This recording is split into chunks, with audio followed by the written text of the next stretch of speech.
मैं नासिर हुसैन आप सबका JN लर्निंग स्टार्स में वेलकम करता हूं। आज हम लोग इस वीडियो में पढ़ेंगे class 8 subject science chapter number 3 synthetic fibres and plastics. इससे पहले मैंने इस चैप्टर का फर्स्ट पार्ट में बना चुका हूं। This is the second part of this chapter. अब हम लोग यहां से आगे की तरफ प्रस्थान करते हैं। इससे पहले वाले वीडियो में मैंने सिंथेटिक फाइबर्स का मैंने टाइप्स आपको मैं बता दिया था। सिंथेटिक फाइबर्स के 5 टाइप्स के बारे में आपको इससे पहले वाले वीडियो में बता चुका हूं। अब हम लोग यहां से आगे प्रस्थान करेंगे। इनसे पहले मैं थोड़ा सा बता देता हूं। किसी भी चैप्टर को जब भी मैं पढ़ाता हूं, मे भी कि मेरे वीडियो शायद लंबा आपको लगे कि नहीं इतने इतने मिनट्स का होता है, लेकिन बच्चों में आपको एक परफेक्ट नॉलेज के लिए एक सब्जेक्ट को या फिर एक चैप्टर का एक बेहतर समझ के लिए आपको इतना टाइम मेरे ख्याल से देना ही पड़ेगा। जब भी आप ऑफलाइन क्लासेस लेते हो, इट मींस आप स्कूल में लें या फिर आप किसी कोचिंग सेंटर्स में जब आप लेकर के जाते हैं, तो आप जरा प्लीज आप वहां पे आप देखें कि एक चैप्टर को पढ़ाने में कितना टाइम लगता है। तो उसी हिसाब से मेरे ख्याल से थोड़ा सा कम ही टाइम यहाँ पे लगता है, बट आपको एक प्रॉपर नॉलेज मिल जाएगा पॉइंट टू पॉइंट, ताकि कि आपको एक ही सिंगल वीडियो में आपको कई सारी आपकी जरूरत की चीजें आपको मिल जाए। अब हम लोग यहां से आगे बढ़ते हैं। अब हम लोग सिंथेटिक फाइबर्स में हमने टाइप्स को देख लिया था। अब इसमें हम लोग देखेंगे characteristics of synthetic fibres. Synthetic fibres का कैरेक्टरिस्टिक्स या फिर सिंथेटिक फाइबर्स का खासियत को जाने कि ऐसी क्या बात है सिंथेटिक फाइबर्स में के अंदर जो हम लोग यहाँ पे पढ़ेंगे। इसमें हम लोग पहली बात देखते हैं सिंथेटिक फाइबर्स का। Synthetic fibres are cheaper than natural fibre. Synthetic fibres जो है वो सस्ते होते हैं as compare to the natural fibres. अब हम लोग सेकंड पॉइंट को देखते हैं। Synthetic fibres are possess unique characteristics which make them popular dress materials. Synthetic fibres में एक अलग तरह की इनकी खासियत होती है। अलग तरह की खासियत in the sense of natural fibres के कंपेयर में एक अलग तरह की खासियत होती है, जो कि हमें ड्रेस मटेरियल्स, आप उनसे सॉक्स बना लो, रोप्स बना लो, पैराशूट्स बना लो, अलग अलग तरह के जो मटेरियल्स को जो ड्रेस करने बनाने में ये बहुत ही क्या है, पॉपुलर है। कौन? Synthetic fibre. नेक्स्ट है synthetic fibres are stronger than natural fibre. ये सिंथेटिक फाइबर जो है वो मजबूत होते हैं किनसे? नेचुरल फाइबर से। नेक्स्ट पॉइंट है synthetic fibres are more durable than natural fibre. Synthetic fibre जो ज्यादा मजबूत और टिकाऊ होते हैं, ज्यादा मजबूत और टिकाऊ होते हैं किनके कंपेयर में? नेचुरल फाइबर्स के कंपेयर में। अब नेक्स्ट वीडियो देखते हैं, नेक्स्ट पॉइंट पे देखते हैं। Synthetic fabrics are dried up in less time. हम कम ही टाइम पे हम देख लेते हैं कि ये जो सिंथेटिक फाइबर्स हमारे क्या हो जाते हैं, सूख जाते हैं। जैसे कि आपने देखा होगा बरसात के टाइम में छतरी जब हमारी गीली हो जाती है, तो कुछ देर के लिए अगर हम हवा में या फिर धूप में कुछ देर के लिए ही अगर छोड़ दे, तो हमें फिर देखने को मिलेगा कि हमारी छतरी बहुत जल्दी सूख जाती है। या फिर 4 व्हीलर्स को जो कवर करने के लिए जो भी कवर का काम करते हैं, तो उस कवर्स को भी बहुत लेस टाइम में क्या होता है, वो सूख जाता है। आप शायद ने देखा होगा, क्योंकि वो सिंथेटिक फाइबर से बना होता है। नेक्स्ट है synthetic fibres are easy to maintain and wash. इसको बहुत आसान होता है मेंटेन करने में, और साथ में इसको वॉश करने में भी आसानी होती है। अब हम लोग इसकी तो खासियत देख ले। अब हम देखते हैं कि असल जिंदगी में इसके एडवांटेजेस क्या क्या हैं। अब हम देखते हैं advantages of synthetic fibres. Synthetic fibres के एडवांटेजेस क्या है, उसमें हम लोग देखते हैं synthetic fibres are more durable and affordable which makes them more popular than natural fibres. ये जो है ये तो ज्यादा टिकाऊ तो होते ही हैं, साथ में ये हर कोई इनको एफोर्डेबल कर सकता है। हर एक इंसान इसको खरीद सकता है, अमीर से अमीर हो या फिर गरीब से गरीब हो, आसानी से ये कम कीमतों में तो मिल ही जाता है। और साथ में इनको नेचुरल फाइबर से ज्यादा क्या होते हैं, पॉपुलर होते हैं ये, राइट, ये होते हैं। ये तो खासियत रही इनकी ये बात। अब इनके हम लोग डिसएडवांटेजेस की बात करते हैं। अक्सर आपके एग्जाम्स में पूछ लिया जाता है कि एक ही लाइन में कि भाई अब सिंथेटिक फाइबर्स का एडवांटेजेस और डिसएडवांटेजेस आप बताएं। तो उनका डिसएडवांटेजेस है सिंथेटिक फाइबर्स का, synthetic fibres melt on heating. ये हीट होने के बाद ये क्या जाते हैं, पिघल जाते हैं। एक इसकी हो गई नेगेटिव पॉइंट। दूसरी नेगेटिव पॉइंट इसका ये है, मतलब डिसएडवांटेजेस इनका ये है, the clothes catch for it can be disastrous. Disastrous का मतलब परेशानी की वजह बन जाता है। अगर कपड़े में आग पकड़ ले तो क्या हो सकता है, एक परेशानी की वजह बन जाता है। अब अगले पॉइंट को देखते हैं, the fabric melts and sticks to body of them person wearing it. अगर इंसान कोई भी सिंथेटिक फाइबर्स कपड़ा पहन के, सिंथेटिक फाइबर्स का पॉलिस्टर का कपड़ा अगर कोई पहन के अगर किचन में हो या फिर लेबोरेटरी में हो, अगर गलती से, खुदा ना करे, ईश्वर ना करे, अगर किसी को आग लग जाता है, वो क्या होता है, प्लास्टिक सिंथेटिक टाइप का रहता है, वो क्या होता है, बॉडी में वो चिपक जाता है। आप जानते हैं अगर जलती हुई चीज अगर बॉडी में चिपक जाता है और कितना ज्यादा हार्मफुल होगा हम महसूस कर सकते हैं, राइट, कितना ज्यादा हो सकता है। Okay, we should not wear synthetic clothes which working in the kitchen या फिर लेबोरेटरी में। जो अभी मैंने बोला, किचन या फिर लेबोरेटरी में कभी भी मतलब हमें सिंथेटिक फाइबर्स का जो कपड़े होते हैं उसको पहन के काम नहीं करना चाहिए। अगर कोई अगर काम कर भी लेता है किचन में या फिर लेबोरेटरी में सिंथेटिक फाइबर का कपड़ा पहना हुआ है तो बिल्कुल एहतियात के साथ, बिल्कुल बहुत ही ज्यादा प्रोटेक्टिव होकर के उसको वहां पे काम करना चाहिए। अब हम लोग छठे नंबर पे देखते हैं, वो है प्लास्टिक्स। प्लास्टिक होता क्या है? Plastic is a synthetic polymer. Polymer का मतलब मैं पहले बता चुका हूं। पॉली का मतलब होता है मैनी, मर का मतलब होता है पार्ट्स। कई सारे पार्ट्स को मिल करके क्या बनते हैं, सिंथेटिक मतलब प्लास्टिक्स बनते हैं। Okay, it is very light, ये हल्के होते हैं, स्ट्रॉन्गर मजबूत होते हैं, ड्यूरेबल टिकाऊ होते हैं, and can be moulded in the different shapes and size. अलग अलग तरह का जो शेप्स हैं और साइज में इनको मोल्ड का मतलब होता है पिघला, मेल्ट करने के बाद इनको पिघला करके जिस शेप में चाहे प्लास्टिक्स को हम लोग प्राप्त कर सकते हैं। जैसे कि हम देखें, अगर ये मेरा हाथ में मार्कर ही भी प्लास्टिक का बना होगा, राइट, इसका शेप अलग है। हम लोग घरों में बाल्टी का यूज करते हैं, प्लास्टिक का गिलास होते हैं, प्लास्टिक्स के खिलौने भी होते हैं। कई तरह के प्लास्टिक्स का यूज हमारे डेली लाइफ में तो होते ही है, बिकॉज ऑफ उनका अलग अलग जो शेप दिया जाता है कि उसको मेल्ट करने के बाद, पिघलाने के बाद जिस तरह का जो फर्मा होता है, उनका एक तरह के इंस्ट्रूमेंट्स होते हैं जहां पे उसका शेप बनी होती है, जहां पे अगर हम प्लास्टिक को पिघला करके जब डालेंगे उन्हीं का शेप में आ जाता है। अब अगला पॉइंट देखते हैं, polythene is one of the most famous type of plastics. Plastic का सबसे अच्छा जो पॉपुलर है, फेमस है, वो है पॉलीइथीन। वही पॉलीइथीन जो हम लोग मार्केट जाते हैं, जिसमें सब्जियां लाते हैं, जिसमें हम पॉली बैग्स जो कि कपड़े वगैरह हम लोग शॉपकीपर्स हमें देते हैं, उनमें लेते हैं। कई सारी छोटी छोटी चीजों में कैरी करने का काम आता है, which is use to manufacturing of carrying bags, जो कि कैरिंग बैग्स सामान ढोने के काम में आता है, इसीलिए उनको बनाया जाता, मैन्युफैक्चर किया जाता है। Polythene is the polymers of ethane. Ethane एक तरह का क्या ग्रुप्स होते हैं।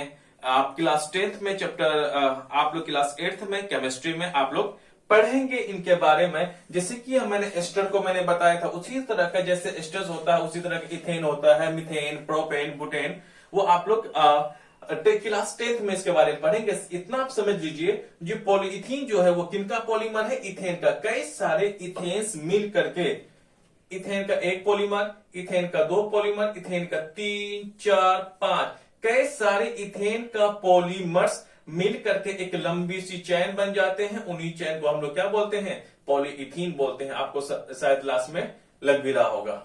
अब आगे देखते हैं, plastics do not react with water and air. ये प्लास्टिक्स क्या होते हैं, ना ही तो वाटर के साथ रिएक्ट करते हैं, ना ही तो ये हवा के साथ रिएक्ट करते हैं। यही वजह है कि हमारे समुद्र में या फिर हमारे समुद्र में इतने सारे प्लास्टिक पॉली बैग्स रह जाते हैं, जिनकी वजह से मछलियां, जो समुद्र के किनारे में जो मछलियां आ जाती है, उसके मरने के कारण भी कई बार प्लास्टिक्स हो जाते हैं। सिर्फ वहां पे नहीं, जमीन पे रहने वाले गाय, बकरी अगर इसे खा लेते हैं, ज्यादातर खाने से उनके एनिमल्स का, गाय, भैंस, वो क्या हो जाते हैं, वो डेथ होने का रीजन होता है। मोस्टली ये सब जो देखता है कि भैंस या फिर गाय प्लास्टिक को खाने वाले शहरों में ज्यादातर देखा जाता है। इसको गवर्नमेंट्स ने, हर एक राज्य सरकार ने इनको अवॉइड करने के लिए कई सारे उपाय भी बताए हैं। और एयर में भी क्या होता है, क्या प्लास्टिक देख लो कि ये कहाँ हमारे जमीनों पर, गलियों में, तो कूचे में क्या होते हैं, बहुत सारे प्लास्टिक्स यूं के यूं पड़े रहते हैं, ये सालों के सालों रह जाते हैं, कभी भी क्या नहीं होते हैं, ये कभी भी हवा में रेक करने के बाद ये सड़ गलता नहीं, ये बहुत दिन तक रहता है। इसीलिए प्लास्टिक क्या करते हैं, ना ही तो वाटर के साथ, ना ही तो ये एसिड के सॉरी एयर के साथ प्लास्टिक रिएक्ट नहीं करता, इसीलिए इसकी जो एज होती है प्लास्टिक बहुत लंबा टाइम तक टिकाऊ हो सकता है, होता ही है। अब अगले पॉइंट को देखते हैं, they are not correct easily, ये आसानी से इसमें जंग नहीं लगते हैं। इवन कि जब ये मिट्टियों में बहुत सालों तक रहने के बावजूद भी तब धीरे धीरे ये कॉरेक्ट होते हैं, लेकिन नॉर्मली ये होता नहीं है। कॉरेक्ट का मतलब होता है जंग लगना। नेक्स्ट है, plastics are poor conductor of heat and electricity, ना ही तो ये प्लास्टिक जो है वो हीट को भी नहीं ट्रांसफर कर सकता है। ट्रांसफर करने का मतलब, अगर यहाँ पे आग जल रही हो, अगर मैं यहाँ पे पकड़ू तो मुझे हीट कम ही आएगा इसमें, बिकॉज ये हीट को ट्रांसमिट नहीं करता है। अगर आयरन रॉड रहता, अगर आयरन रॉड को अगर मैं वन साइड गर्म करते हैं तो हमें दूसरी साइड भी हीट महसूस होता है, but in case of plastic में ऐसा नहीं होता है। और साथ में तो इसमें तो बिजली तो पास कतई नहीं होता है, राइट, ना ही तो हीट ना ही तो इलेक्ट्रिसिटी प्लास्टिक्स में ट्रांसफर होता है। नेक्स्ट है, plastics is a polymer that can be recycled, plastics एक ऐसा पॉलीमर है जिसे हम लोग रिसाइकिल कर सकते हैं। फिर उसको रिसाइकिल हम करेंगे कलर में, एक ही प्लास्टिक को हम लोग कई सारे कलर्स में देख सकते हैं, हम उन्हीं प्लास्टिक को रीयूज कर सकते हैं। मोल्ड का मतलब सब पिघला करके, जैसे कि ये मार्कर है, इसी तरह से लाखों मार्कर को एक जगह जमा किया जाएगा, या फिर हजारों मार्कर्स को फिर फैक्ट्रीज में लेके जाएंगे, फिर से मोल्ड किया जाएगा, फिर इसी फॉर्म में अलग अलग कलर्स में फिर या फिर सेम कलर्स में भी हमें फिर से दोबारा मिलेगा। बिकॉज उसको क्या करके मोल्ड करेगा, पिघला करके, फिर हम लोग उन्हीं की तरह इन्हीं का शेप में हम लोग करेंगे, फिर उसको हमने रीयूज करेंगे। या फिर ड्रॉन इनटू वायर्स, अब वायर्स के शक्ल में भी इसको यूज करते हैं, और वेरियस अदर शेप्स, इनको अलग अलग शेप्स में भी यूज करते हैं। अब हम लोग अगले पॉइंट्स को देखते हैं।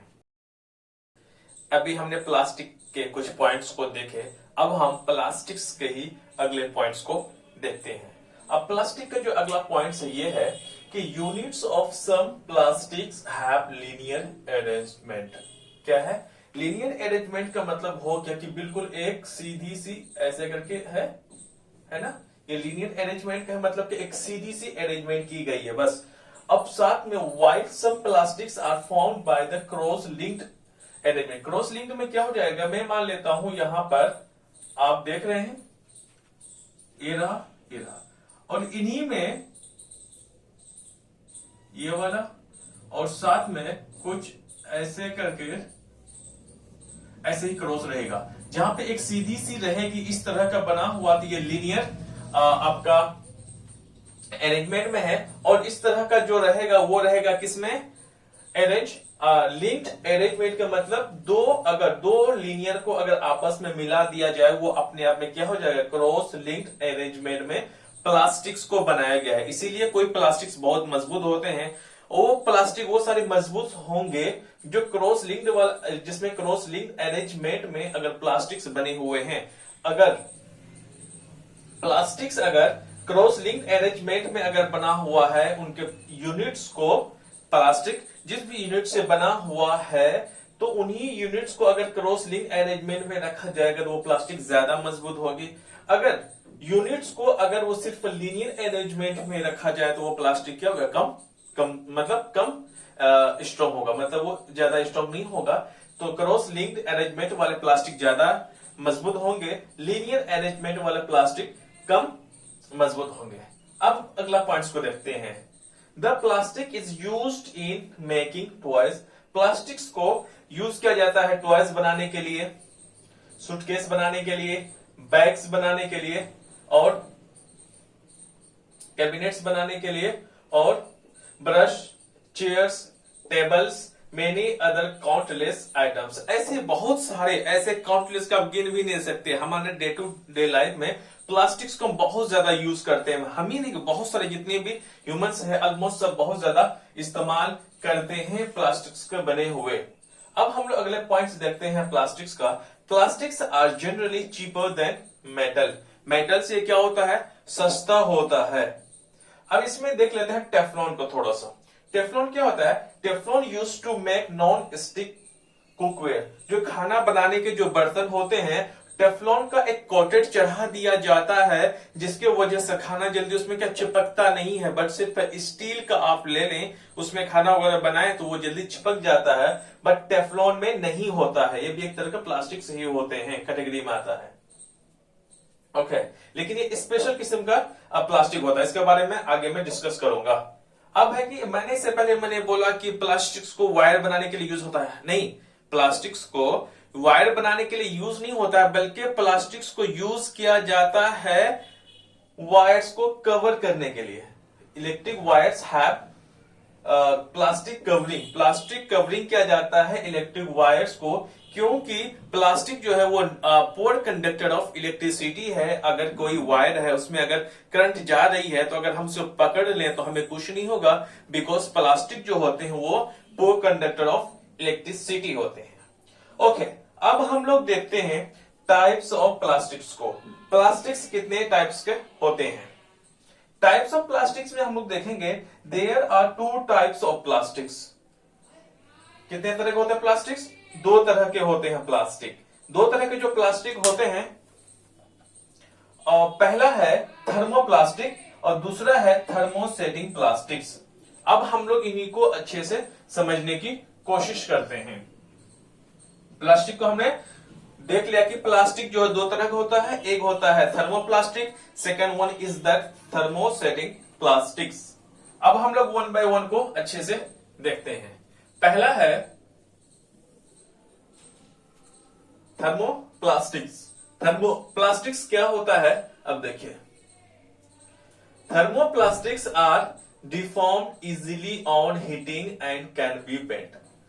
थर्मोप्लास्टिक, थर्मो का ही मतलब होता है हीट। अगर किसी भी प्लास्टिक्स को अगर हीट देने से, किसी प्लास्टिक को अगर हीट करने से अगर वो पिघल जाता है, पिघलने के बाद ये क्या हो जाएगा? डिफॉर्म हो जाएगा, मुड़ जाएगा, और ये आसानी से मुड़ जाएगा on heating and can be bent. वो आसानी से भी क्या मुड़ जाएगा। जैसे कि मार्कर है, मार्कर ये कि एक थर्मो प्लास्टिक है, जब मैं इसे हीट करूंगा, जब ये बहुत ज्यादा हीट हो जाएगा, जैसे चाहे उस शेप में इसको हम दे सकते हैं आसानी के साथ आफ्टर हीटिंग।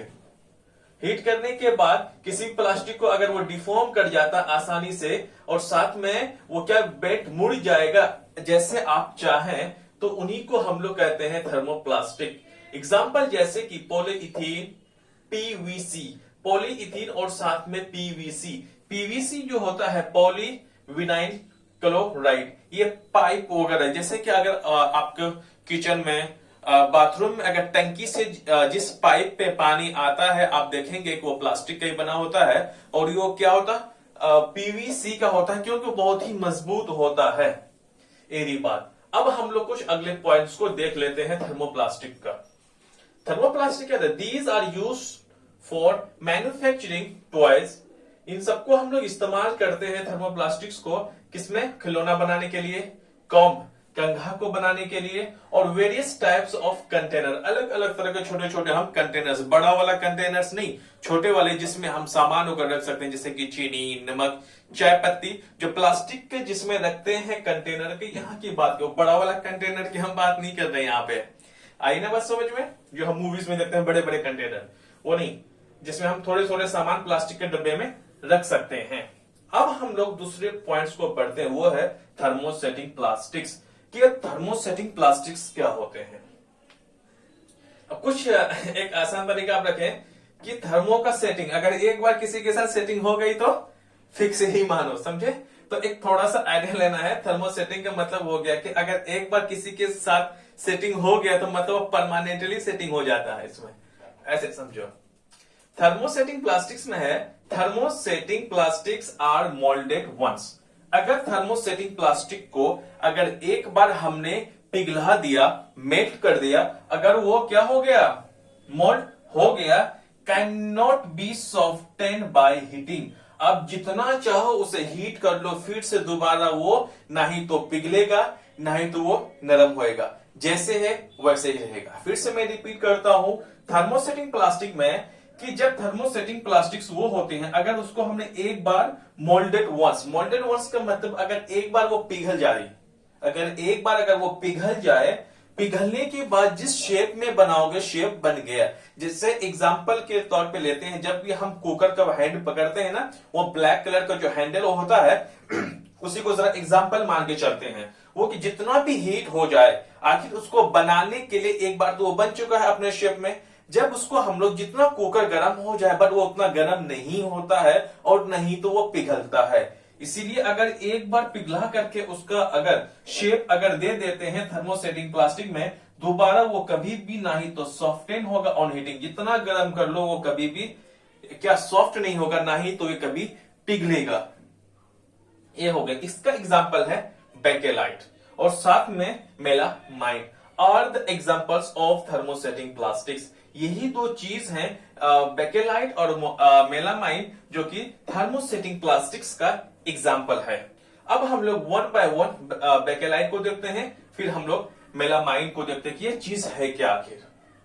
पहला अ पॉइंट है थर्मोसेटिंग प्लास्टिक्स का, वो है बेकेलाइट। बेकेलाइट क्या होता है? Bakelite is a poor conductor of heat, मतलब हीट को ट्रांसफर करने नहीं दिया जाता है। जैसे कि आपने कुकर का हैंडल आपने देखा होगा, कुकर जितना चाहे गर्म हो जाए, बट कुकर का जो हैंडल होता है ब्लैक कलर का, वो बेकेलाइट का बना हुआ होता है, वो हीट नहीं होता है। एंड इलेक्ट्रिसिटी, और उसमें करंट भी पास नहीं होता है।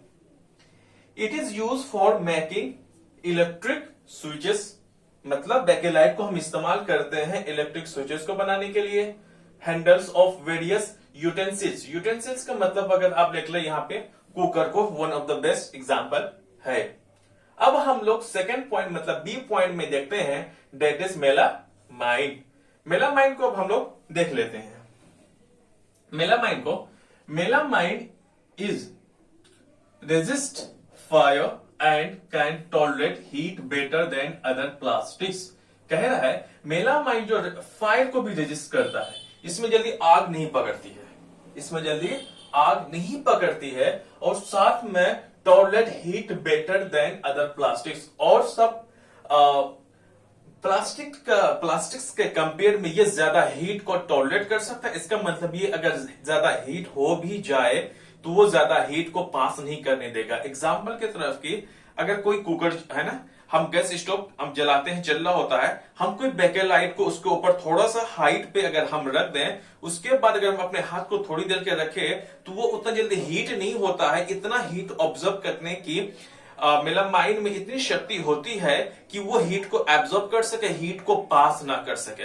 इसीलिए फायर वाला जो फायर ब्रिगेडियर होते हैं, उनके सर में जो टोपी जो लगे होते हैं, हेलमेट, वो भी मेलामाइन का बना होता है, ताकि आग में रेस्क्यू करने के दौरान उनका हीट वगैरह भी अगर रहे तो उनके सर पे उतना ज्यादा असर नहीं करेगा, क्योंकि मेलामाइन के अंदर इतनी ज्यादा शक्ति होती है कि वो हीट को एब्जॉर्ब कर सके और हीट को पास ना कर सके।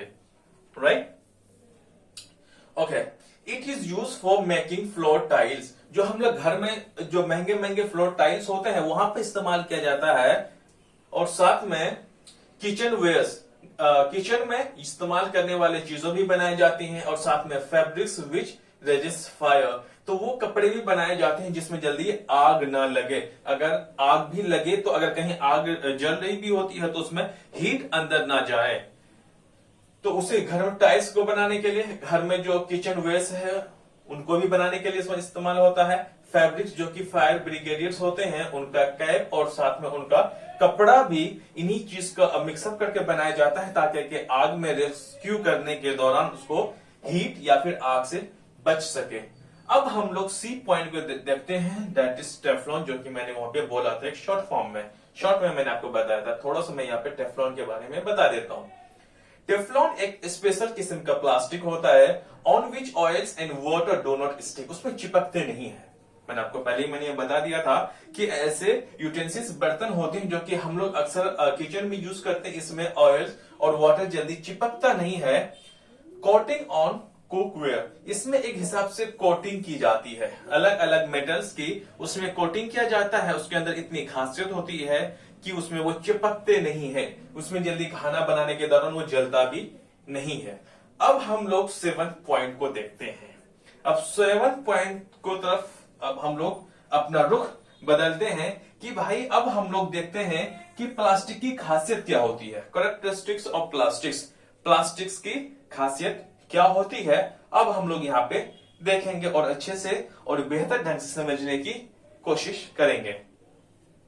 देख लेते हैं। Plastics is a poor conductor of heat and electricity. देखो खासियत को जब तक हमने इतने सारे पॉइंट्स पढ़ा है, इन सारे ओवरऑल को अगर हम ले लें, कंबाइन करके ले लें, तभी उनकी खासियत बनेगी, है कि नहीं। तो मतलब जितने भी हमने चीज पढ़ा, उन्हीं की थोड़ी थोड़ी चीजों को हम लेंगे, उन सारी थोड़ी थोड़ी चीजों का मतलब प्लास्टिक से रिलेटेड हमने देख लिया प्लास्टिक्स क्या होते हैं, टाइप्स ऑफ प्लास्टिक्स के अंदर हमने जो भी पढ़ा उन्हीं को अब हम लोग कैरेक्टरिस्टिक्स ऑफ प्लास्टिक्स में पुट करेंगे, वहीं पर रखेंगे, वही सारे कुछ कुछ पॉइंट्स को उठाएंगे और यहां पे रखने की कोशिश करेंगे। जब उन्हीं पॉइंट्स को जब हम यहां पे रखेंगे, वही सारे पॉइंट्स मिल करके क्या होगा, प्लास्टिक की खासियत कहलाएगा। आई ना बात समझ में? ओके। प्लास्टिक क्या है? Poor conductor of heat, heat pass नहीं करता है, ना ही तो उसमें इलेक्ट्रिसिटी पास करता है, as I have said to you as before. अब नेक्स्ट पॉइंट को देख लेते हैं। नेक्स्ट पॉइंट है plastic does not react with air and water. मैंने बोला आपको, प्लास्टिक ना ही तो एयर के साथ रिएक्ट करता है, नहीं तो ये वाटर के साथ रिएक्ट करता है, and with many of the chemicals, अलग अलग तरह का केमिकल्स के भी साथ रिएक्ट नहीं करता है। जैसे कि एग्जांपल मैं लूं, प्लास्टिक्स को कई जगह इस्तेमाल करते हैं, इंडस्ट्री में तो इसको कमाल का यूज होता है, कई तरह के केमिकल्स होते हैं जो कि पॉलीथीन में ही रखा हुआ रहता है। आपने देखा होगा अलग अलग तरह का पॉलीथीन्स होते हैं जो कि उसमें केमिकल्स भी रिएक्शन नहीं करते हैं। अब हम लोग इन्हीं से जुड़े हुए कुछ पॉइंट्स को अब हम लोग इधर देखने की कोशिश करते हैं। आप इनको प्लीज आप क्या कर लें कि इसको नोट कर लें बेहतर तरीका से, ताकि कि जब भी आपको रिवीजन करने के वक्त आपको बहुत ज्यादा हेल्पफुल साबित होगा। अब हम लोग कैरेक्टरिस्टिक्स ऑफ प्लास्टिक्स के कुछ पॉइंट्स को हम लोग देखते हैं। अब हम लोग कैरेक्टरिस्टिक्स ऑफ प्लास्टिक्स के कुछ और पॉइंट्स को देख लेते हैं। अभी हमने कुछ पॉइंट्स देख लिए कैरेक्टरिस्टिक्स ऑफ प्लास्टिक का। अब नेक्स्ट पॉइंट को अब हम लोग देखेंगे, वो है plastics are light weight, durable, cheap and very strong. Plastic जो है उनकी जो वेट है हल्की वेट होती है इनकी, ये हल्का होता है। ड्यूरेबल का मतलब ये टिकाऊ होते हैं, सस्ते भी होते हैं और बहुत ही मजबूत भी होते हैं। और नेक्स्ट पॉइंट है वो है plastics are non biodegradable substance. Non biodegradable substance का मतलब होता है ऐसा सब्सटेंस या फिर ऐसी चीज जो कि नेचुरली डिकम्पोज नहीं हो और सालों के सालों लग जाए, राइट। तो वो होते हैं नॉन बायोडिग्रेडेबल सब्सटेंसेस। जितने भी प्लास्टिक के चीजें होती है, जैसे कि हम पॉलिथीन को ले लो, ना जाने वो कई साल तक ऐसे अगर मिट्टी में दबी अगर होगी तो फिर भी वो क्या नहीं तो डिकम्पोज नहीं होते हैं, तो उन्हीं को प्लास्टिक्स को हम लोग क्या बोलते हैं, नॉन बायोडिग्रेडेबल सब्सटेंसेस हैं, क्योंकि ये नेचुरल प्रोसेस से ये डिकम्पोज नहीं होता है। और ऐसा सब्सटेंसेस जो कि नेचुरल तरीके से जो डिकम्पोज हो जाए उन्हीं को हम लोग बोलते हैं बायोडिग्रेडेबल। जैसे कि पेपर है, प्लांट्स है, वो सब के सब क्या है, बायोडिग्रेडेबल है। बट ये प्लास्टिक्स नॉन बायोडिग्रेडेबल सब्सटेंसेस के में कैटेगरी में आता है। नेक्स्ट पॉइंट है it takes many years to get decompose and sometimes does not get decompose at all. इसको जितने भी प्लास्टिक्स होते हैं इनको डिकम्पोज होने में तो कई साल लग जाते हैं, कई साल लग जाते हैं। और कुछ ऐसे प्लास्टिक के सब्सटेंस होते हैं जो कि कभी डिकम्पोज होता ही नहीं है। अब नेक्स्ट पॉइंट है दस plastic is not environment friendly. Plastics जो होते हैं ना वो हमारा इको फ्रेंडली नहीं होता है, हमारे पर्यावरण के मित्र नहीं होते हैं। इसका मतलब हमारे इन्वायरमेंट के लिए प्लास्टिक्स फ्रेंडली नहीं है। प्लास्टिक्स डज नॉट रस्ट, और ये जंग लगता भी नहीं है इसमें। सो गाइस, मैंने आपको यहाँ पर प्लास्टिक्स क्या होते हैं मैंने उसके बारे में बताया। टाइप्स ऑफ प्लास्टिक्स के टाइप से मैंने आपको बता दिए, और थर्ड में मैंने आपको बताया कैरेक्टरिस्टिक्स ऑफ प्लास्टिक के बारे में बता दिया हूं मैं यहाँ पे। यहां से हमारा फिर कंप्लीट होता है। Thank you very much. अभी हमने कैरेक्टरिस्टिक्स ऑफ प्लास्टिक्स को देख लिया अच्छे से। अब हम लोग यहाँ से शुरुआत करेंगे। अब वो हमारा 8वां point, that is plastics and environment. इसमें हम लोग पढ़ेंगे कि प्लास्टिक और हमारे पर्यावरण के बीच में किस हिसाब से एक दूसरे का रिलेशंस है, किस हिसाब से प्लास्टिक्स हमारे पर्यावरण के लिए एक पॉल्यूटेंट की तरह काम करता है। बट प्लास्टिक्स जो है इंसान का लाइफ को कहीं न कहीं एक आसान बनाता है। और उसका एक दूसरा पहलू है। पहला पहलू यह है प्लास्टिक का कि वो ह्यूमन बीइंग्स के लिए एक फायदेमंद भी है, और दूसरा इसका पहलू है कि ये हमारे पर्यावरण के लिए किस हिसाब से नुकसानदायक है, हार्मफुल होता है प्लास्टिक हमारे इन्वायरमेंट के लिए। अब हम लोग यहाँ पे डिस्कस करते हैं। इसमें है कि all synthetic fibres are prepared by petrochemicals. जितने भी सिंथेटिक फाइबर्स हैं वो सब के सब किन से तैयार किया जाता है, वो है पेट्रोकेमिकल्स के द्वारा ही जितने भी हमारे सिंथेटिक फाइबर्स होते हैं उसको तैयार किया जाता है। अब हम लोग देखते हैं disposal of plastic is a major problem. Disposal का मतलब होता है after use of plastic substance या फिर प्लास्टिक आर्टिकल्स। जो भी प्लास्टिक के बनी हुई चीजें होती है उनको आफ्टर यूज हम करने के बाद जो फेंक देते हैं वो भी एक हमारे एक सबसे बड़ा क्या है, मेजर प्रॉब्लम है। ये हमारे इंसान ह्यूमन बींग्स के लिए भी है।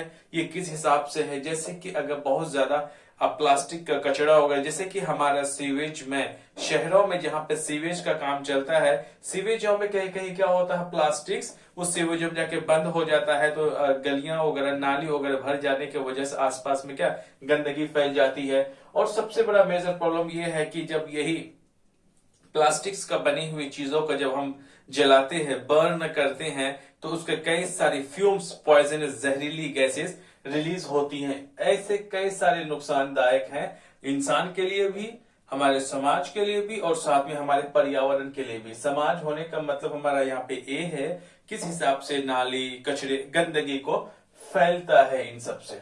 अब अगला पॉइंट्स को देख लेते हैं। Plastics materials during burning they release lots of fumes into the atmosphere causing air pollution। जब प्लास्टिक मटेरियल्स ऐसे तो ये जल्दी नहीं जलते हैं, इट बर्न्स स्लो, ये आहिस्ता आहिस्ता जलता है। और साथ में जब ये जलने के दौरान कई सारे जहरीले गैसेस क्या होते हैं, रिलीज किया जाता है हमारा एटमॉस्फेयर में, जिन्हीं के कारण से क्या होता है, ये होता है हमारा किसका, पोल्यूशन का वजह बनता है। अब हम लोग देख लेते यहाँ पे नेक्स्ट पॉइंट है, वो है plastic take several years to decompose.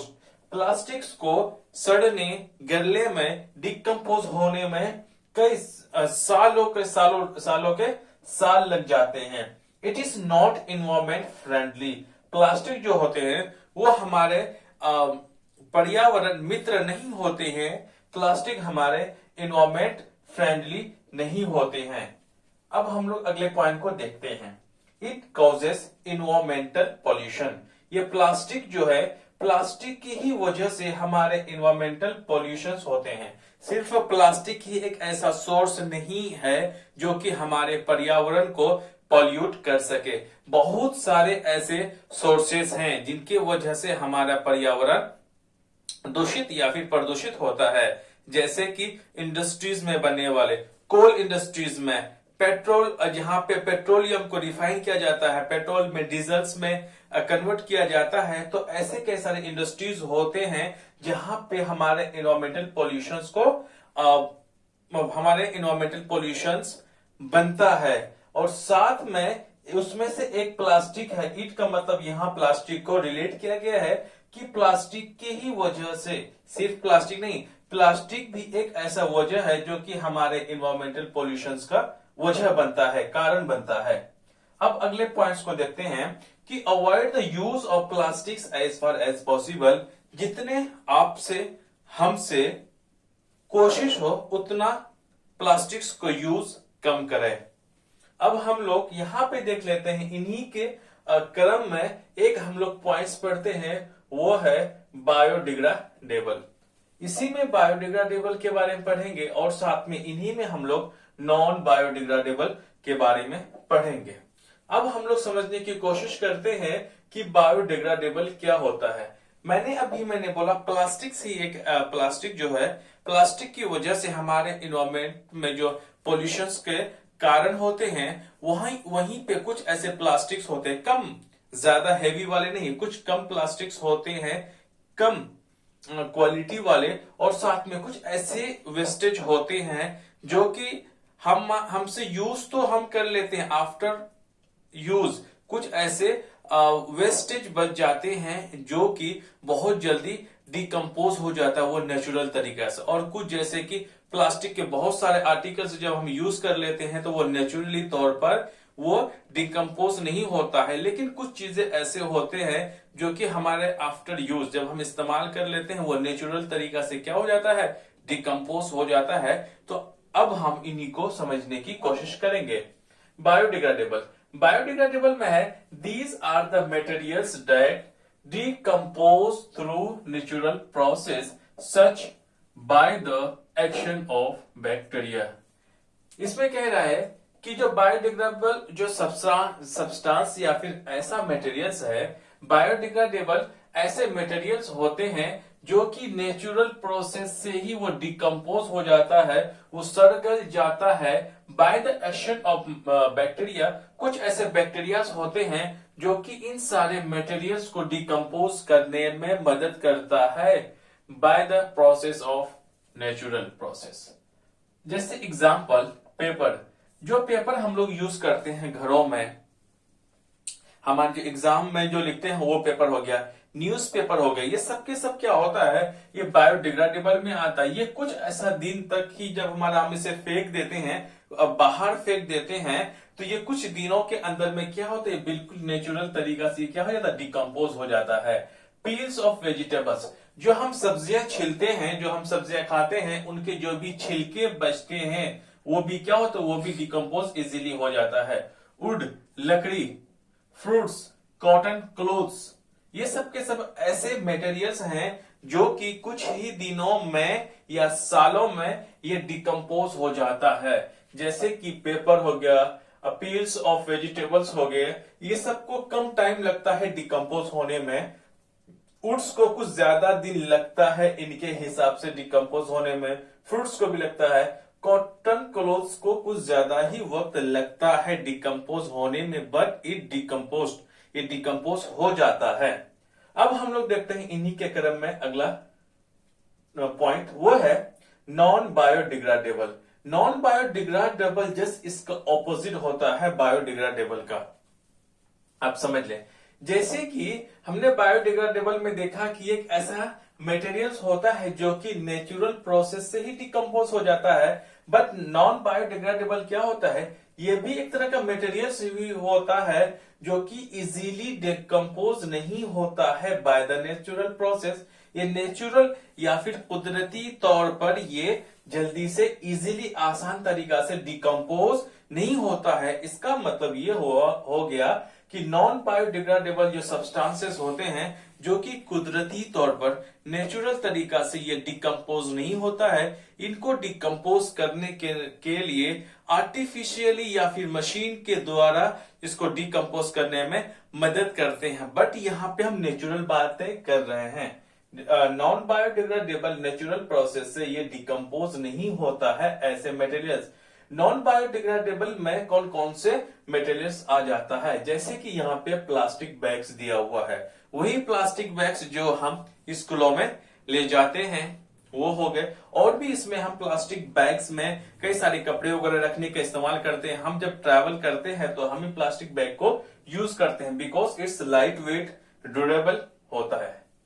अब देखते हैं जैसे कि मेटल्स, इसमें प्लास्टिक बैग्स आ जाते हैं मेटल्स, जैसे कि टीन, अल्युमिनियम, आयरन, कॉपर, कई ऐसे सारे और मेटल्स होते हैं जो कि इन मेटल्स को लगभग 100 से लेकर के 500 ऑफ ईयर्स, 100 से लेकर के 500 साल लग जाते हैं मेटल्स को डिकम्पोज होने में। प्लास्टिक बैग्स कुछ ऐसे होते हैं जो कि गलते ही नहीं है, बहुत टाइम लग जाता है, आ जाते हैं। अब हम लोग इन्हीं में अगला पॉइंट्स को देखते हैं, वो है plastics are not environment friendly as they cause environment pollution. Plastics जो है वो हमारे पर्यावरण मित्र नहीं होते हैं। इन्वायरमेंट फ्रेंडली का मतलब होता है हमारा पर्यावरण मित्र नहीं होता है प्लास्टिक, क्योंकि इन्हीं के वजह से ही हमारा पर्यावरण क्या होता है, दूषित हो जाता है।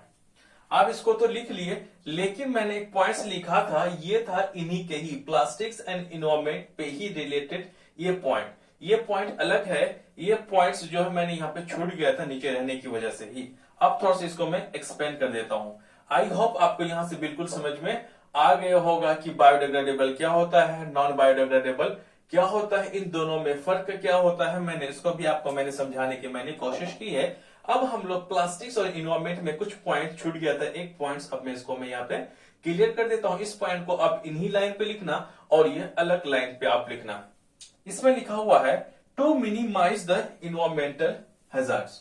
जो हमारे पर्यावरण में हैजार्ड का मतलब होता है मुसीबत, परेशानी की वजह बनता है, जोखिम जिसे हम कहते हैं। कई सारे इस हैजार्ड का मतलब है कुल मिला करके हम जो पर्यावरण हमारे इन्वायरमेंटल परेशानी को, मुसीबत को कम करने के लिए कुछ यूज किया जाता है। 5 की जगह आप 4 की जगह हम 5R लिखते हैं, हालांकि एनसीईआरटी में ही 4R लिखा हुआ है।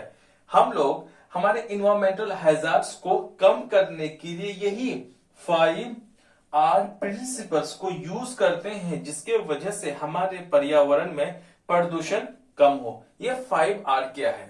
5R का मतलब होता है रिड्यूस होने का मतलब होता है कम होना। हम यहाँ पे प्लास्टिक्स की बनी हुई चीजों का इस्तेमाल कम करेंगे, लेकिन असल में हम क्या करते हैं, as you know the better, कि हम क्या करते हैं, कितना कम करते हैं, कितना नहीं करते हैं। बट हमें एक्चुअल में जिनको हमारे पर्यावरण का ख्याल रहता है, अगर हमारा देखिए ऐसा है ना कि हम इंटरलिंक करते हैं। अगर हमारा पर्यावरण अगर सुरक्षित है तो हम भी सुरक्षित हैं। इसीलिए आप कोशिश करें कि प्लास्टिक्स की बनी हुई चीजों का कम यूज करें। ऐसा नहीं है कि जो जरूरत का भी हो वो इस्तेमाल न करें, नहीं, कोशिश करें। अब होता है रीयूज का मतलब ये हो गया कि अगर कोई कैरी बैग आप दुकान से लाते हैं, जैसे कि आप किसी शॉपकीपर पे गए आप कपड़ा लेने के लिए, जो भी आपको कैरी बैग दिया है, आप चाहे उसको घर पे रखें, फिर उसी का रीयूज करें बार बार। तब तक रीयूज उसको करते हैं तब तक उसकी हालत खराब ना हो जाए। ऐसे भी हम इंडियंस हैं, सामानों का इस्तेमाल करने से अच्छे से जानते हैं। ओके, अब इसको रिसाइकल कि ऐसा चीजें जो भी हमारे पास जो प्लास्टिक्स की बनी हुई चीजें होती हैं उनको हमें रिसाइकल करना चाहिए, ताकि कि हम वही चीजों को बार बार इस्तेमाल करें और पॉल्यूशन कम फैले। रिकवर की बात आती है, इसको हमें रिकवर भी करना है। और साथ में पांचवा और आखिरी है रिफ्यूज का मतलब होता है इनकार करना। रिड्यूस का मतलब होता है आप इस्तेमाल तो करें बट कम करें, और रिफ्यूज का मतलब होता है बिल्कुल इनकार कर दें कि आप प्लास्टिक की चीजों को इस्तेमाल ना करें। लेकिन ये पॉसिबल तो नहीं है, बट किताबी के हिसाब से आप इसको भी लिख सकते हैं। बट इन द एनसीईआरटी में यहाँ 4R लिखा हुआ है, उस 4R में रिफ्यूज नहीं दिया गया है। अगर आपसे पूछ लिया जाएगा, कौन से आपसे पूछ लिया जाएगा एग्जाम में कि भाई आप 4R प्रिंसिपल को बताएं, तो 4R में रिड्यूस, रीयूज, रिसाइकल और रिकवर को लिखना, रिफ्यूज को मत लिखना। सो गाइस, आज यहाँ पे हमारा इस चैप्टर का यहाँ से द एंड होता है। अब मैं इस चैप्टर से जो भी क्वेश्चंस बनेगा अब मैं ही बहुत ही जल्दी मैं आपके सामने लाने की मैं कोशिश करूंगा। Thank you very much.